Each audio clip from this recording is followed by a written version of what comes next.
Hello, dear travelers. We continue our journey through the Azores. In the previous part, we visited the beautiful island of Terceira, and in this video, we are already flying to another very interesting Azores island. The flight lasted only 20 minutes. We didn't even have time to take off and had to land again, and through the windows, you could see wonderful views of other islands.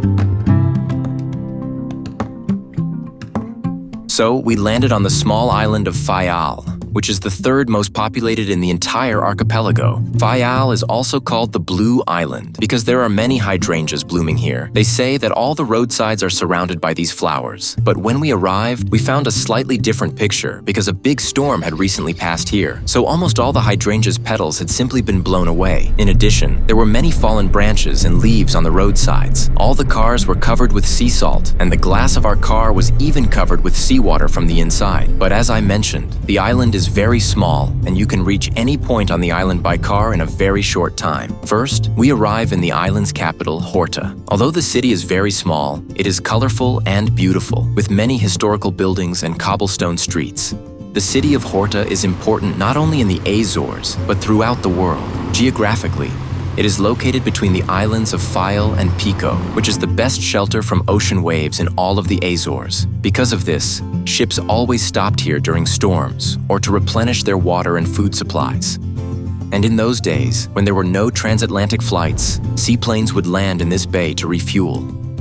This island was used by most airlines flying across the Atlantic. Now you won't see such things, but the port of Horta has become the most important sailing reference point. Sailors traveling across the Atlantic stop in this port. Here you can spend the winter, hide from the storms raging in the Atlantic, or simply stop for food and water. We really like the beautiful tradition that is nurtured here. Each yacht leaves its own drawing in the port of Horta. Over the decades, a lot of drawings have accumulated here, and they are still being filled. They are everywhere.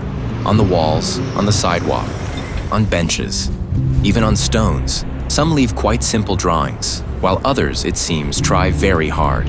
Some drawings are even very creative. Most often, the name of the ship, the names of the crew, and the year of the visit are written. And then it's up to your imagination and abilities. I'm glad that the city authorities have not banned this tradition yet.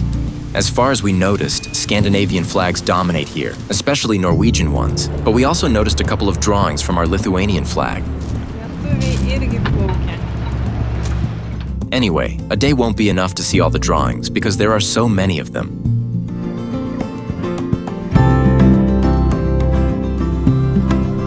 Another object is also closely related to the sailors staying here. Very close to the yacht marina is a bar well known to all sailors, Peter Cafe Sport, which is over 100 years old. At first, the bar was a money exchange and provided postal services to arriving travelers. The bar staff and owners were so helpful that this place eventually became a place of refuge and compassionate help for sailors. This bar is now run by the third generation, and its popularity is not fading. It is full of various symbols of passing yachts, flags, and other things left by travelers. In addition, it is full of advertisements looking for crew or passengers for sailing across the Atlantic. The capital of the island turned out to be unique and interesting, but we are going to see what good the nature of this island can offer us. The most important and magnificent object, of course, stands in the middle of the island. Rising over 1,000 meters high and overlooking every corner of the island, this is the Caldera volcano. The perimeter of the crater of this volcano is about 2 kilometers, and it can be walked around. In addition, the depth of the crater is 400 meters. A truly impressive place for hiking. In the right weather, which is very rare, this volcano offers a unique view of the volcano on the neighboring island, which is twice as high and is considered the highest mountain in Portugal. But maybe in another video.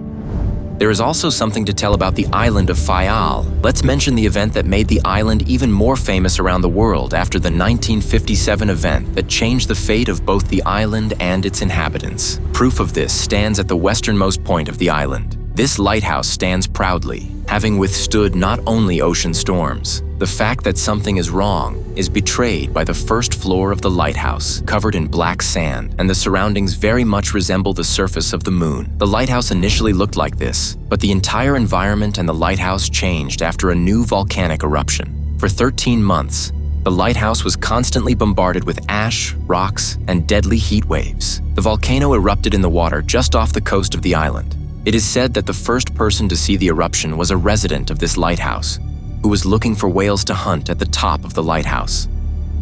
The volcano blew so much ash that the shape of the island changed. The island increased by 2.4 square kilometers. By the way, this was the first volcano in history whose eruption was observed by scientists from beginning to end. As we know, lighthouses are built on the edge of the coast so that the light of the lighthouse would be visible from all sides to ships sailing in the ocean. After the volcanic eruption, when the coastline changed, the lighthouse was left standing somewhere on the mountainside. The new territory formed is very susceptible to erosion. Atlantic waves wash away large amounts of volcanic sand every year, and strong winds constantly blow away the surface layer. It is believed that eventually this volcano will disappear altogether.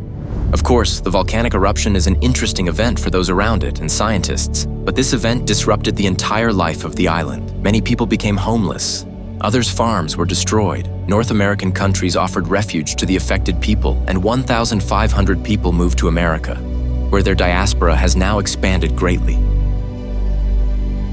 While driving around the town, we found many collapsed and abandoned houses, but at the same time, we saw many new, beautiful homesteads here. Some return here, others return and settle on the lands of their parents or grandparents, because the longing for this wonderful island has not faded one bit over the years.